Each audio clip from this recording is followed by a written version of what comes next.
নবীজি এক যুদ্ধের মধ্যে গিয়েছেন, এদিক দিয়া মদিনার অলিতে গলিতে শয়তান একটা প্রবাদ ছড়ায়া দিল, মুসলমানদের নেতা মুহাম্মদ সাল্লাল্লাহু আলাইহি ওয়াসাল্লাম মৃত্যুবরণ করেছে।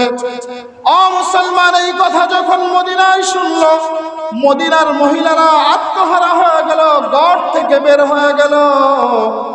একজন আনসারী মহিলা যুদ্ধের ময়দানের দিকে, উহুদের দিকে রওনা হয়ে গেল।